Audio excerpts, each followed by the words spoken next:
Hello from the east coast of KZN, South Africa. I am a fairly new mom who is just getting back into the swing of things. So I'm literally stealing a trip to the shop to get my vitamins. And I thought I would give you a little pondering, little update on my current pondering. So when I do manage to steal a little bit of me time, it's usually spent binging on Netflix. That's after little Max has gone to sleep and I have my headphones in and I have a little watch. And what I've been binging on lately is Vikings, the latest season of Vikings.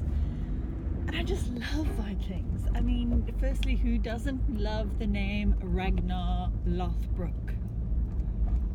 No one.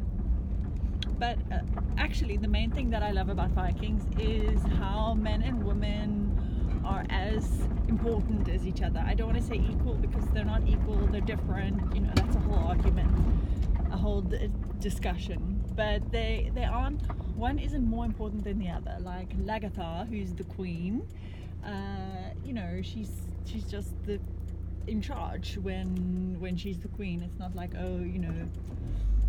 and women go off and fight. The Vikings raided like other places, and the women were on the ships, and they would raid and act equally as significant. And it makes me think about current, 2018 reality, particularly with regards to wealth and money, and how that's just not the case.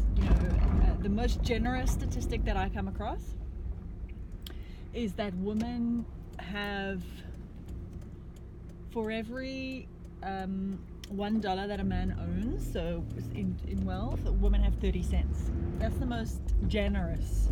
And it's also the most generous ownership of cryptocurrency that I've come across. I often come across the statistic that only 4 to 8% of cryptocurrency is held by women. But even if it's 30%, it's just not good enough.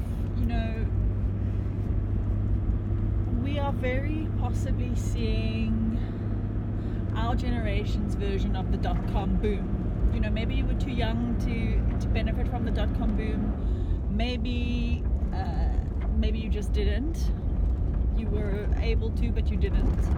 And this is our generation's version of that, where people who got in early, who made the right choices, who were guided, and who invested, made money, increased their wealth. We are living through what is potentially the biggest wealth transfer of our generation, or maybe even in financial history, if you get into the detail of what cryptocurrency is doing and the problems it's solving, and the thought leaders' opinions on cryptocurrency. It could be the biggest transfer of wealth that we're going to ever see in financial history. We could shift to using digital currencies only, and then in that case, the people who bought up the currencies will have the wealth. It's as simple as that. So if you're a woman like me and you haven't dipped your toes into the cryptocurrency world yet, I really want to encourage you to start. It's really just a case of starting. Just start. Start small. Start with a small amount.